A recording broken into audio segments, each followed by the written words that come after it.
Al-Fatihah.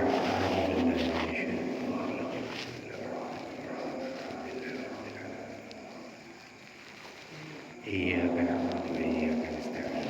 Ihdinas siratal mustaqim.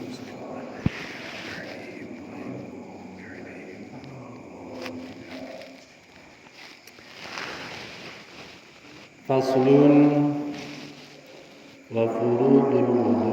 Oh, bukan ya, di atasnya ya. Wasiwaku mustahabbun fi kulli halin illa ba'da zawali lis-shaimi. Wa huwa fi thalathati mawadhi'a ashaddu istihbaban 'inda taghayyuril fami min azmin wa ghairihi wa 'inda al-qiyami minan naumi wa 'inda al-qiyami ila shalah. Fasl ini adalah pasal wasiwaku, adapun siwak mustahabun disunnahkan fi kulli halin dalam setiap keadaan. Saya ulangi lagi, wasiwaku adapun siwak mustahabun adalah sunnah fi kulli halin dalam setiap keadaan illa ba'da zawali, kecuali setelah tergelincirnya matahari, lis-shaimi bagi orang yang berpuasa. Wa huwa, adapun kesunahannya siwak itu fi thalathati mawadhi'a, dalam 3 keadaan. Asyaddu istihbaban adalah sangat sunnah. Nanti saya jelaskan ya. Asyaddu istihbaban, sangat disunnahkan.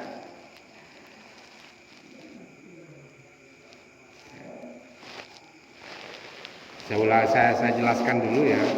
Jadi siwak ini hukumnya sunnah dalam setiap kondisi, dalam keadaan apapun, kecuali bagi orang yang berpuasa, kecuali setelah tergelincirnya matahari ya. Kecuali setelah tergelincirnya matahari bagi orang yang berpuasa, baik itu puasa wajib ataupun puasa sunnah. Lah, dalam konteks ini pengecualian dalam kitab ini maka berarti ini menunjukkan bahwa orang yang bersiwak setelah tergelincirnya matahari bagi orang yang berpuasa itu adalah makruh. Akan tetapi kedudukan makruhnya di sini ya tak sampai pada makruh tahrim. Ya. Tetapi makruhnya di sini adalah makruh tanzih. Apa saya maksud makruh tanzih? Makruh tanzih itu adalah makruh yang sangat makruh yang apabila dilakukan itu tidak apa-apa ya. Tapi kalau ditinggalkan mendapatkan pahala. Berbeda dengan makruh tahrim. Kalau dilakukan mendapatkan dosa ya. Tapi kalau dikerjakan juga mendapatkan kalau ditinggalkan itu mendapatkan pahala. Jadi itu bedanya antara makruh tanzih dan makruh tahrim. Lah, melakukan siwak atau bersiwak Bagi orang yang puasa setelah tergelincirnya matahari itu hukumnya makruh tanzih. Oke. Tadi dijelaskan ya, siwak ini disunnahkan dalam setiap keadaan. Akan tetapi ada 3 kondisi, ada 3 hal, ada 3 kondisi kesunahannya itu lebih diutamakan daripada waktu-waktu yang lain.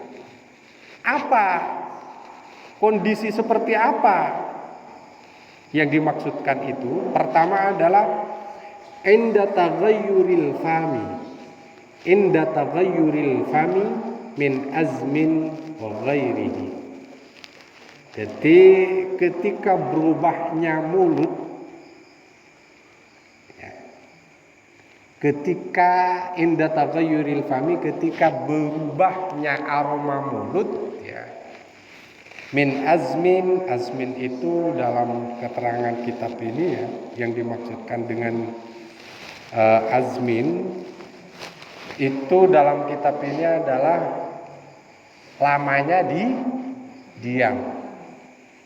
Jadi karena lamanya diam, biasanya kondisi mulut ini biasanya berubah dan biasanya mengeluarkan aroma yang berbeda. Lah, kembali ke tadi itu ya, ini yang perlu saya jelaskan ya. Mengapa bagi orang yang berpuasa itu dimakruhkan bersiwak?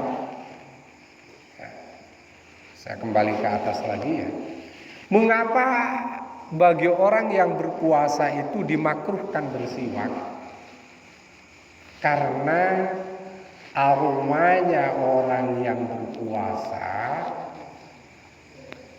itu lebih utama dari harumnya misik. Tetilamun lah maskela kau kaja apa namanya? Maskela semua bau sakoni ya. Halik muktona puasa tak usah sih. Akan tetapi di luar puasa kondisi berubahnya mulut ini, kondisi berubahnya aroma mulut ini justru menjadi sesuatu yang sangat dianjurkan, sangat disunnah. Nah, makanya di sini ada asyaddu istihbaban inda taghayyuril fami min azmin wa ghairihi. Jadi pertama adalah kondisi yang sangat dianjurkan, yang sangat disunnahkan, pertama adalah inda taghayyuril fami min azmin wa ghairihi. Pertama adalah berubahnya kondisi mulut, aromanya mulut min azmin karena lamanya diam. Wa ghairihi dan lainnya azmin. Jadi mulut itu bisa berubah kondisinya, aromanya, pertama karena lamanya tidak makan, tak acaca, tidak beraktivitas, misalnya tak akain misalnya, itu bisa berubah. Dan juga ada kondisi lain, kondisi mulut itu bisa berubah karena misalnya ngakan bebeng misalnya. Makan sesuatu yang beraroma menyengat. Gitu ya. Itu sangat dianjurkan untuk bersiwak. Wa indal qiyami dan ketika wa indal qiyami minan naumi dan ketika bangun dari tidur. Wa indal qiyami ila salati dan ketika akan melaksanakan salat. Jadi ketiga hal ini yang sangat dianjurkan, walaupun dalam setiap keadaan, dalam setiap kondisi kita tetap disunnahkan untuk bersiwak. Misalnya ketika kalian ingin berwudu itu juga disunnahkan bersiwak. Misalnya ketika kalian ingin membaca Al-Quran, itu juga disunnahkan bersiwak. Tapi yang sangat dianjurkan, yang sangat disunnahkan itu dalam 3 keadaan ini. Pertama adalah inda taghayyuril fami, kemudian yang kedua indal qiyami minan naumi, wa indal qiyami ilas salat. Keutamaan bersiwak ini sangat dianjurkan oleh Kanjeng Nabi Muhammad sallallahu alaihi wasallam. Katanya, sabdanya Kanjeng Nabi, laula an asyqa ala ummati la amartuhum bisiwaki. Seandainya dalam kitab ini ya, dalam kitab saya bawa syarahnya kitab ini ya, dalam Kifayatul Akhyar itu, laula an asyqa ala ummati la amartuhum bisiwaki. Seandainya tidak menyebabkan masyakat, tidak memberatkan terhadap umatku, maka niscaya akan aku perintahkan untuk bersiwak dalam setiap melakukan salat. Dalam hadis yang lain, laula an asyqa ala ummati la amartuhum bisiwaki indal wudu'i.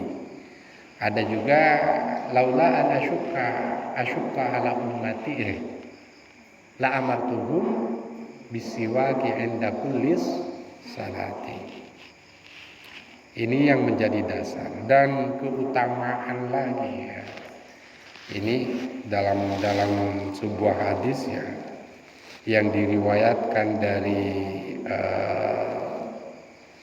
Imam Bukhari dan Muslim ya, dari Sayyidatina Aisyah radhiyallahu anha, Kanjeng Nabi bersabda, raq'atani bisiwaki afdalu min sab'ina raq'atan bila siwakin. Salat 2 rakaat dengan bersiwak, perhatikan ini sangat penting ya, eman-eman bagi kalian ya. Raq'atani bisiwaki, melakukan salat dengan bersiwak, afdalun min sab'ina raka'atan, lebih utama dari 70 rakaat bila siwakin, tanpa siwak. Titi eman-emannya, asalat 2 rakaat gencerana lebih besar dari 70 rakaat dengan tidak bersiwak. Ketika kaji sabun abu jengarnya mun parlo ya, kalau perlu kalian perlu membeli kayu siwak gitu ya. Jadi setiap mau salat itu kalian harus siwak. Dan keutamaan siwak ini banyak ya. Salah satunya ya, ini menguatkan hafalan.